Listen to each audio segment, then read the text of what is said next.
हम turbo jet engine के बारे में पढ़ेंगे, उसका वर्किंग साइकिल क्या है, वो किस तरह काम करता है। दोस्तों गैस टरबाइन जो हैं वो पावर प्रोडक्शन के अलावा एयरक्राफ्ट इंजन में भी बहुत ज़्यादा इस्तेमाल होती हैं। वजह क्या है, एक तो ये लाइट होती हैं और दूसरा इनका पावर टू वेट रेशो काफ़ी ज़्यादा है।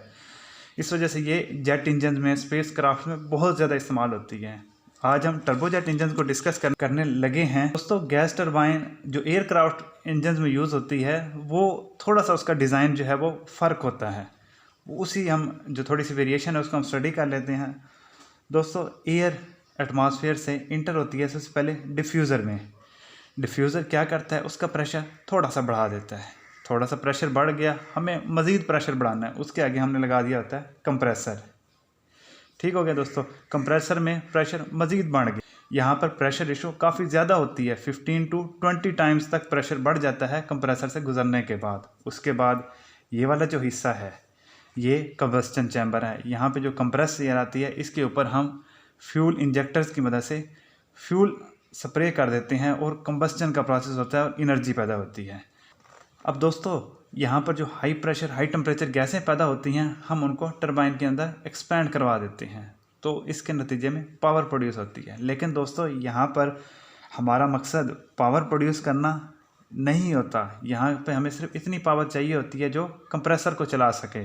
तो इसके लिए हम क्या करते हैं कि हम पार्शियल एक्सपेंशन करवाते हैं, यानी जितना गैसेस का प्रेशर होता है उतना हम इस्तेमाल नहीं करते, कुछ हद तक एक्सपेंशन करवा कर बाकी एनर्जी होती है उसको हम नोज़ल से, ये वाला हिस्सा दोस्तों नोज़ल है, नोज़ल में एक्सपैंड करवा देते हैं।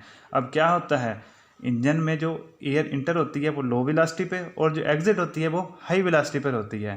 अब इन दोनों वेलोसिटीज़ के फ़र्क की वजह से एक थ्रस्ट पैदा होती है जिसकी वजह से प्लेन या एयरक्राफ्ट आगे मूव करता रहता है। दोस्तों स्कीमेटिक मैंने आपको समझा दी, अब यही कुछ मैं आपको टीएस डायग्राम पे क्लियर करने की कोशिश करता हूँ। 1 से 2 ये डिफ्यूज़र वाला हिस्सा है, यहाँ जब एयर का प्रेशर स्लाइटली इंक्रीज़ होता है। उसके बाद 2 से 3 कंप्रेशन का जो प्रोसेस है उसको हम यहाँ से शो कर रहे हैं। आइसेंट्रोपिक कंप्रेशन होगी, आइडल केस हम ले रहे हैं तो ये आइसेंट्रोपिक कंप्रेशन आ गई 2 to 3 और प्रेशर रेशो काफ़ी ज़्यादा होती है। यहाँ पर 3 to 4 कंबस्टन चैम्बर के अंदर इस जगह पर जो हीट ऐड हो रही है वो हम शो कर रहे हैं, क्यू इन मैंने शो कर दिया यहाँ पे।